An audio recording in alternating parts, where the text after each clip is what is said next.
Hello friends, welcome back to my channel MHT math solution. গণিত প্রকাশ নবম শ্রেণী বই থেকে যে অধ্যায়ভিত্তিক ম্যাথ ক্লাসগুলো চলছিল তার শেষের দিকের চ্যাপ্টার নাম্বার 19-এ চ্যাপ্টার নাম্বার 19-এ আমরা চলে এসেছি। স্থানাঙ্ক জ্যামিতি ত্রিভুজাকৃতি ক্ষেত্রের সরলরেখার অন্তর্বিভক্ত ও বহির্বিভক্ত এই চ্যাপ্টারে আমরা চলে এসেছি। এখন আগের ক্লাসগুলো আমার চ্যানেলে সব পরপর আছে, তোমরা যদি না দেখে থাকো তাহলে দেখতে পারো। আচ্ছা, চ্যাপ্টার নম্বর 19 হচ্ছে সরলরেখাংশের অন্তর্বিভক্ত এবং বহির্বিভক্ত। এ বি একটা সরলরেখাংশ, এ বি যদি একটা সরলরেখাংশ হয়, পি যে কোনো একটা বিন্দু এ আর বি এর মাঝখানে যে কোনো একটা জায়গায় আছে, পুরো মাঝখানেই নেই, যে কোনো একটা জায়গায় আছে, তাহলে এ বিন্দুর কোঅর্ডিনেট যদি x1 y1 হয়, বি বিন্দুর কোঅর্ডিনেট যদি x2 এবং y2 হয়, এবং এপি এমনভাবে আছে পি বিন্দুটা যেটা এপি ইস টু পিবি হচ্ছে এম ইস টু এন। আচ্ছা, পি বিন্দুটা যদি এ আর বি এর মাঝখানে থাকে, দ্যাট ইজ অন্তর্বিভক্ত যদি করে তাহলে পি বিন্দুটার কোঅর্ডিনেট যদি এক্স ওয়াই হয়, তাহলে এক্স ইজিক্যাল টু হবে m x two plus n x one by m plus n, এবং ওয়াই বিন্দুর কোঅর্ডিনেট হবে m y two plus n y one by m plus n. আচ্ছা, যখন অন্তর্বিভক্ত করবে তখন এই দুটো ফর্মুলা, এই ফর্মুলাটা মনে রাখতে হবে। আচ্ছা, পি বিন্দু যদি মধ্যবিন্দু হয়, পি বিন্দু মধ্যবিন্দু হলে তখন পি বিন্দুর কোঅর্ডিনেট কোথায় হবে? যদি মাঝখানে থাকে তখন হচ্ছে x one plus x two by two হবে, এবং y equal to y one plus y two by two হবে। আচ্ছা, এটা মধ্যবিন্দু হলে এটা হবে। আচ্ছা, আরেকটা সরলরেখা ধরলাম এ বি সরলরেখা, পি বিন্দুটা বাইরে আছে, বাইরে কোনো জায়গায় আছে, মানে বহির্বিভক্ত হয়েছে। বহির্বিভক্ত হলে ফর্মুলা কি হবে? এক্স ইজিক্যাল টু সেক্ষেত্রে হবে m x two minus n x one by m minus n, এবং ওয়াই ইজিক্যাল টু হবে m y two minus n y one by m minus n. আচ্ছা, এ বিন্দুর কোঅর্ডিনেট হচ্ছে x one y one, B হচ্ছে x two y two, এবং P হচ্ছে x y. তাহলে যদি বহির্বিভক্ত করে তাহলে মাঝখানে মাইনাস হবে। ফর্মুলা, অন্তর্বিভক্তের ফর্মুলা এবং বহির্বিভক্তের ফর্মুলা, এই দুটো ফর্মুলা আমাদের মনে রাখতে হবে। এবার আমরা সরাসরি কোষে দেখি 19, পেজ নাম্বার হচ্ছে 269। কোষে দেখি 19, পেজ নাম্বার 269, একের এক দাগের ম্যাথটা করি। 6 মাইনাস 14 এবং 8 মাইনাস 10 3:4 অনুপাতে অন্তস্থভাবে বিভক্ত, তাহলে স্থানাঙ্ক নির্ণয় করতে বলেছে। কীভাবে নির্ণয় করব? তাহলে কোষে দেখি হচ্ছে 19, পেজ নাম্বার হচ্ছে 269, একের এক দাগের ম্যাথ। কী বলেছে? এখানে এ হচ্ছে 6 মাইনাস 14 এবং বি ইজিক্যাল টু মাইনাস 8 10, এবং এম ইস টু এন, এটা মানে হচ্ছে 3:4। তাহলে আমরা এক্স ওয়ান ধরি, এক্স ওয়ান এখানে 6, y one equal to minus 14, x two equal to minus 8, এবং ওয়াই টু ইজিক্যাল টু 10, এটা আছে। তাহলে আমাদের ফর্মুলা কী ছিল? এক্সের ফর্মুলা হচ্ছে m x two plus n x one by m plus n. এবার ফর্মুলা বসাই, এম হচ্ছে 3, এখানে এক্স টু হচ্ছে কত? মাইনাস 8, এন কত? এন প্লাস 4, এক্স ওয়ান হচ্ছে 6 বাই এম প্লাস 1 3 প্লাস 4, তাহলে এখান থেকে আসছে মাইনাস 24 প্লাস 24 বাই 7, মানে 0। এক্স কোঅর্ডিনেটটা এলো 0। আচ্ছা, ওয়াইটার ফর্মুলা কী ছিল? M y two plus n y one by m plus n. তাহলে এম ওয়াই টু আমরা মান বসিয়ে দিই, এম হচ্ছে 3, ওয়াই টুর মান কত ছিল? 10, এন কত? 4, ওয়াই ওয়ানের মান হচ্ছে minus 14 by m plus n মানে 7, তাহলে 30 মাইনাস 56 বাই 7, এখান থেকে আসছে মাইনাস 26 বাই 7। তাহলে এই এক্স ওয়াই এই কোঅর্ডিনেটটা এলো কত? এলো 0 মাইনাস 26 বাই 7, এটা হচ্ছে এক্স ওয়াইয়ের কোঅর্ডিনেট। ডাইরেক্ট ফর্মুলায় বসিয়ে আমাদের উত্তর এলো। নেক্সট কোষে দেখি 3 দাগের ম্যাথটা করি। -1 2 এবং 4 -5 3:2 অনুপাতে বহির্স্থভাবে বিভক্ত। তাহলে 3 দাগের ম্যাথটাও একই রকম, বহির্বিভক্তের ফর্মুলা এখানে অ্যাপ্লাই করতে হবে। a equal to -1 to b হচ্ছে 4 - 5, m/n মানে হচ্ছে 3:2। তাহলে এখানে বলেছে বহির্বিভক্ত, তাহলে ফর্মুলা আমরা এখানে x1 ইজিক্যাল টু -1, y1 হচ্ছে 2, x2 ইজিক্যাল টু 4 এবং y2 এখানে -5। তাহলে বহির্বিভক্তর ফর্মুলা কী ছিল? mx2 -nx1 by m - n। মানগুলো বসিয়ে দিই। m হচ্ছে 3, x2 হচ্ছে 4 আর n মাইনাস অফ n মানে 2, x1 হচ্ছে -1 বাই m প্লাস n মানে 3 - 2, তাহলে 12 + 2/1 মানে 14। তাহলে এক্সের ভ্যালু এলো 14। আচ্ছা, ওয়াই এর ফর্মুলা কী ছিল? my2 -ny1 by m - n।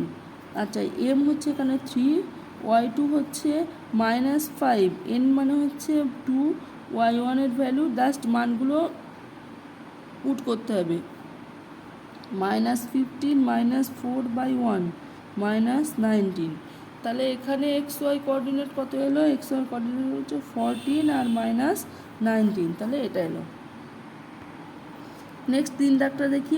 1, 3 বিন্দুটি 4, 6 এবং 3, 5 বিন্দুর সংযোজক সরলরেখাকে কী অনুপাতে বিভক্ত করেছে বলেছে। তাহলে এখানে এটা আমাদের হচ্ছে 3 দাগের অঙ্ক। 1, 3 বিন্দুটি মানে এখানে xyটা বলে দিয়েছে, xy হচ্ছে 1, 3 বলে দিয়েছে। আচ্ছা, a হচ্ছে 4, 6 এবং b হচ্ছে 3, 5 এর কী অনুপাতে m/n আমাদের বার করতে হবে। কী অনুপাতে বিভক্ত করেছে বার করি। আচ্ছা, এক্সটা আমাদের বলা, তাহলে অন্তর্বিভক্ত করে আমরা অন্তর্বিভক্তই ধরে নিচ্ছি। ঠিক আছে, তাহলে আমরা অন্তর্বিভক্তের ফর্মুলা লিখি mx2 plus nx1 by m plus n। এবার মানগুলো বসিয়ে দিই। এক্স এর মান হচ্ছে 1, এই x1, এই যে 1, xy 1, 3, 1, তাহলে m হচ্ছে mই থাকলো x2। আচ্ছা, এখানে হচ্ছে x1 4, y1 হচ্ছে 6, x2 হচ্ছে 3, y2 হচ্ছে 5। তাহলে x2 x2 মানে m ক্রস x2 মানে 3 প্লাস n x1 মানে হচ্ছে 4 বাই m প্লাস n। তাহলে এখান থেকে কত এলো? m প্লাস n, এটা equal to 3m plus 4n। এমটা এই পাশে আনি, -2m, এটা ইজিক্যাল টু 3n। আচ্ছা, মাইনাস এলো, দেখো m/n, এটা মানে হচ্ছে -3/2, m/n, এটা মানে হচ্ছে 3:2 মাইনাস। এই মাইনাস আসার অর্থ হচ্ছে বহির্বিভক্ত, মাইনাস আসার অর্থ মানে হচ্ছে বহির্বিভক্ত। তাহলে m/n তাহলে আমাদের এসছে 3:2। এটা যেহেতু মাইনাস এসছে তাহলে 3:2 অনুপাতে বহির্বিভক্ত হয়েছে। মাইনাসটা জাস্ট বহির্বিভক্ত হয়েছে, ওই জন্য মাইনাস, তাহলে বহির্বিভক্ত হয়েছে। নেক্সট 6 দাগটা করি। যদি 3, 3, 2, 6, 3, xy এবং 6, 5 বিন্দুগুলি পরপর যুক্ত হয়ে একটি সামান্তরিক গঠিত হয় বলেছে, পরপর যুক্ত হয়ে একটি সামান্তরিক গঠিত হয়েছে, তাহলে এর ক্ষেত্রফল, তাহলে xy কত হবে হিসাব করি। a হচ্ছে 3, 2, b হচ্ছে 6, 3, আচ্ছা c ধরলাম xy এবং d হচ্ছে 6, 5। আচ্ছা, একটা সামান্তরিক, মোটামুটি সামান্তরিকের শর্ত আমরা কি জানি? a b c d, একটা সামান্তরিক গঠিত হয়েছে, 4টে বিন্দু বলা আছে। তাহলে এখান থেকে আমরা জানি আমাদের একটা ইম্পর্ট্যান্ট ফর্মুলা মনে রাখতে হবে, সেটা হচ্ছে সামান্তরিকের কর্ণদ্বয় পরস্পরকে সমদ্বিখণ্ডিত করে। সামান্তরিকের কর্ণদ্বয় পরস্পরকে সমদ্বিখণ্ডিত করে মানে এই এসি কর্ণের মধ্যবিন্দু, যেটা এসি কর্ণের মধ্যবিন্দু ও আর বিডি কর্ণের মধ্যবিন্দু ও, এইটা হচ্ছে সমান, এই মানটা সমান, পরস্পরকে সমদ্বিখণ্ডিত করে বলেছে। তাহলে এসি কর্ণের মধ্যবিন্দু, আমরা মধ্যবিন্দুর ফর্মুলা কি জানি?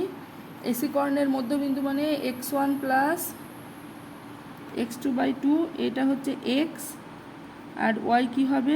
y1 plus y2/2।